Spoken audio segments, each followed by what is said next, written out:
chaos. Its corrupting, changing taint despoils all before it. Only the strongest will endure.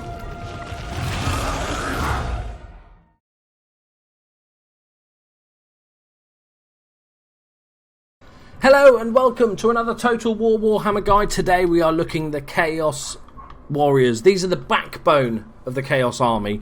They are absolutely fantastic. So there's three different flavours that the Chaos Warriors come in.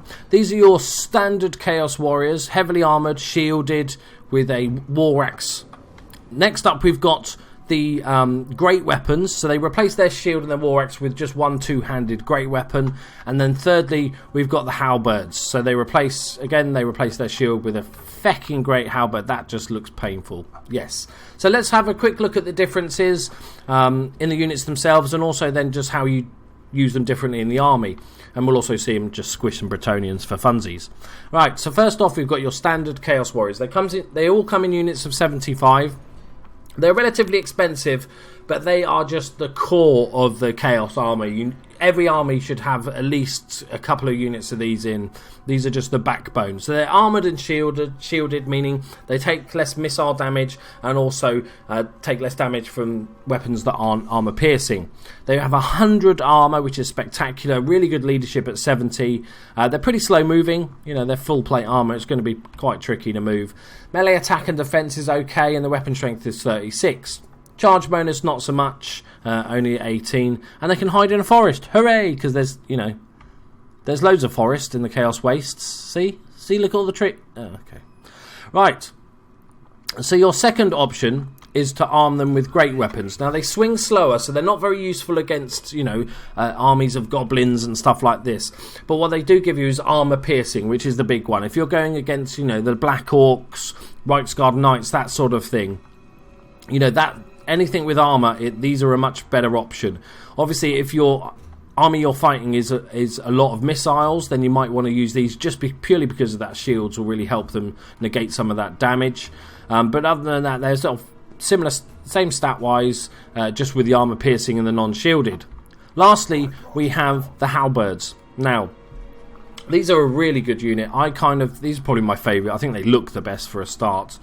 But they're armoured, as you'd expect, same stats. They're armour piercing with these large halberds. They're also anti-large, so if you're fighting Reichsguard Knights or Trolls, units like that, these are perfect against them. They also have a charge defence against larger foes, so these are just the perfect unit to use against those larger guys. Me personally, I like the book standard ones, and the Halberds are probably my favourite, but they all have a purpose in the game. We'll discuss that a little bit more as we just go and squish some poor Bretonian spearmen. We'll send them up there. Hello, Bretonians. Yeah, you're going to get killed. Sorry. So the way you'd use these in an army is that they are your core unit. You have them centrally in the main bulk of your force. I love having a unit of each, at least one of each, because then you can tailor it depending on who your opponent is. Say for instance the halberd armed ones, you want to keep an eye on where they're heavily armoured. Say they're Reichsguard Knights, for example, of the Empire Army. You keep an eye on where they are in the battle line and just follow them across, so that you make sure that these guys are the ones fighting the right guys. The Chaos Warriors the standard Chaos Warriors can do a decent mopping up duty, like chasing after missile infantry. It's not the best idea, but when you're mopping up at the end of a battle, because they are shielded, so they're going to take a lot less damage from those archers as they sort of charge in.